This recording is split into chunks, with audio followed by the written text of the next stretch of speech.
Hello વહાલા વિદ્યાર્થી મિત્રો, આપણે ગયા વખતે યુનિટ 2 રીડ 1 અનફોર્ગેટેબલ વોલ્ટ ડિસ્ની વિશે અધૂરું શીખ્યા હતા. હવે જે બાકી છે એની સમજૂતી આપણે મેળવી લઈએ. Like many people who work to create humor, Walt took it very seriously. He would often sit gloomily through the funniest cartoon, concentrating on some way to improve it. Walt valued the opinion of those working with him, but the final judgment was always unquestionably his.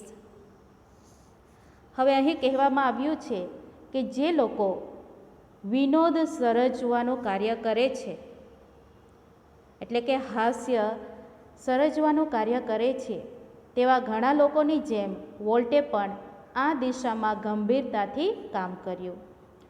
સૌથી વધારે રમૂજ પેદા કરનાર કાર્ટૂનની સામે હજુ કઈ રીતે સુધારી શકાય એ ઈરાદાથી ગંભીરતાથી ઘણીવાર બેસી રહેતો. વોલ્ટ એની સાથે કામ કરનાર અન્યોના મતને જરૂર મહત્વપૂર્ણ ગણતો, પણ નિઃશંકપણે અંતિમ ફેસલો તો તેનો જ રહેતો.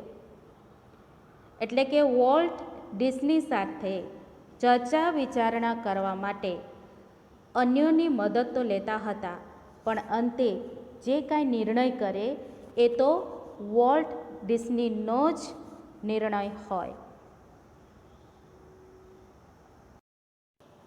Once, after viewing a new cartoon with evident displeasure, Walt called for comments from a group of our people.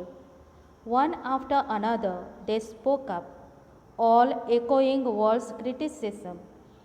"I can get rubber stamps that say, 'Yes, Walt,'" he snapped. Then he wheeled and asked the projectionist what he thought. The man sensed that dissent was in order. "I think you are all wrong," he declared. Walt just grinned. "You stick to your projector," he suggested.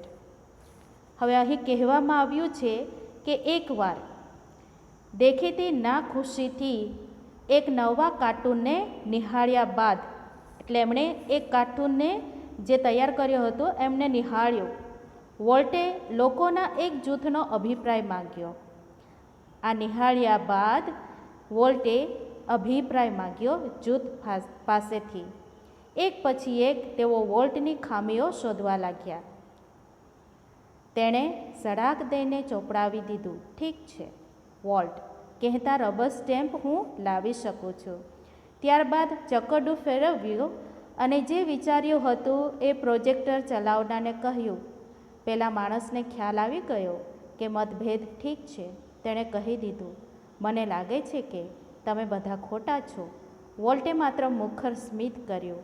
એણે સૂચવ્યું, "તું માત્ર તારા પ્રોજેક્ટરનું ધ્યાન રાખ."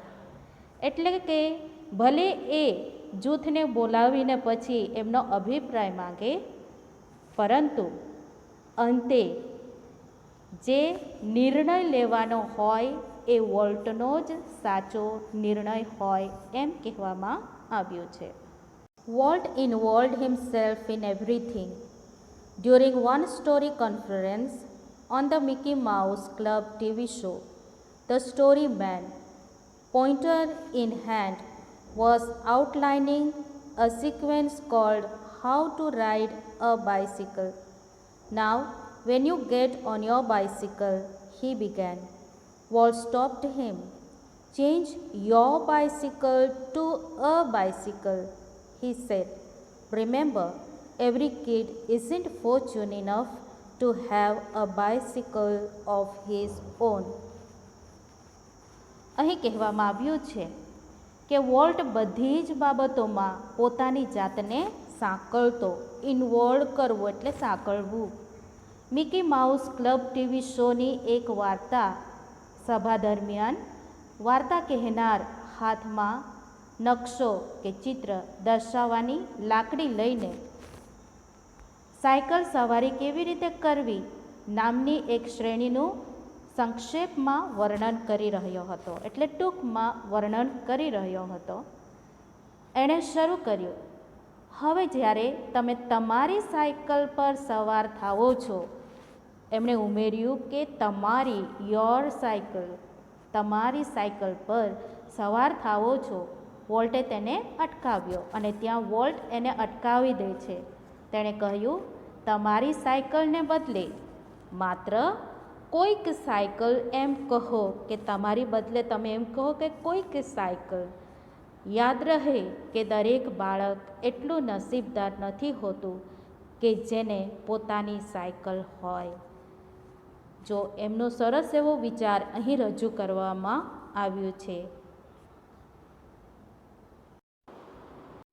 The story of Disneyland, perhaps better than anything else, illustrates Walt's vision and his stubborn determination to realize an idea he believed in.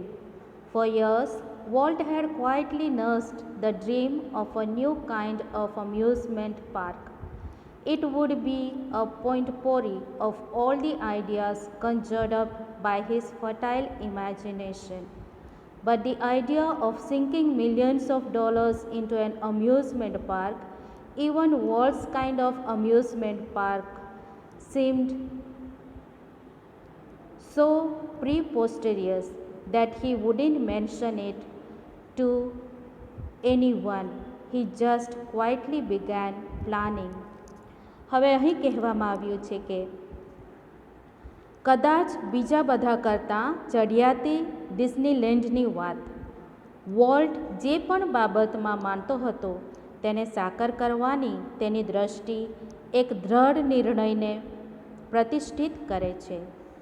એનો દ્રઢ નિર્ણય. વર્ષો સુધી વોલ્ટે એક નવા જ પ્રકારની મનોરંજન પાર્કનું નિરાંતે સ્વપ્ન સેવ્યું હતું. એ એની ફળદ્રુપ કલ્પના શક્તિ દ્વારા સમન્વિત કરાયેલા તમામ વિચારોનો એક કુંભ હતો. પણ મનોરંજન પાર્કમાં, વોલ્ટની કલ્પનાના મનોરંજન પાર્કમાં પણ કરોડો ડોલર હોમી દેવાનો તેનો ખ્યાલ એટલો બધો મૂર્ખામી ભર્યો હતો કે કોઈની આગળ એનો ઉલ્લેખ પણ એ ભાગ્યે જ કરી શકે. પણ એણે શાંત રહીને બીજાને કહ્યા વગર આયોજન કરવા માંડ્યું. કહેવામાં આવ્યું છે કે વોલ્ટ તો એટલો ધનવાન નહોતો, છતાં પણ એના મનના ખેતરમાં એણે ઘણા બધા બી વાવ્યા હતા, વિચારો વાવ્યા હતા અને એમણે સ્વપ્ન જોયું હતું અમ્યુઝમેન્ટ પાર્કનું. એના માટે પૈસા તો એમની પાસે હતા નહીં, છતાં પણ એમણે સ્વપ્ન જોવાનું છોડ્યું નહીં. As usual, though he infused all of us with his own enthusiasm when he finally told us about the project, someone asked Walt, how should the Disneyland look? Quick came the reply, it should look like nothing else on this earth. Predictably, we had trouble raising money, but Disneyland did open in July 1955. Since that first day, millions of people have flocked to see the unique creation of Walt's imagination.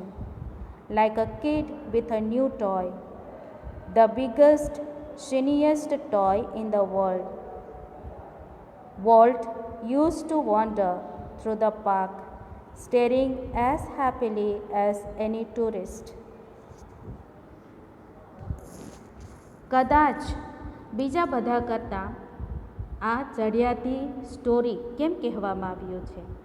કારણ કે હંમેશ મુજબ જ્યારે એણે છેલ્લે અમને એના project વિશે જણાવ્યું ત્યારે અમને બધાને એના પોતાના ઉત્સાહના ભાગીદાર બનાવ્યા.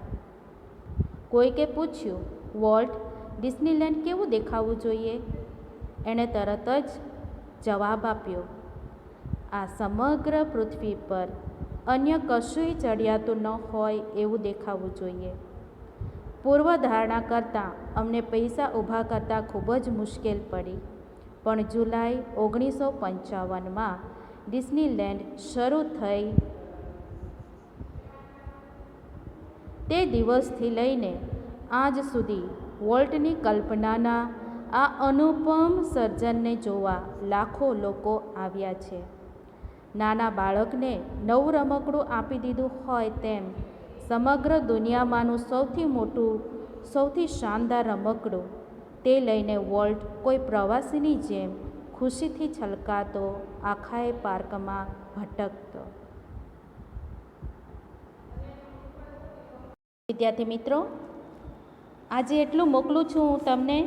આવતીકાલે થોડું બાકી છે, એનો અભ્યાસ આપણે કરી લઈશું. એના પછી આપણે ટૂંકા પ્રશ્નોના જવાબ જોશું. ત્યાં સુધી જે કાંઈ ચાલી ગયું છે વાંચતા રહેજો.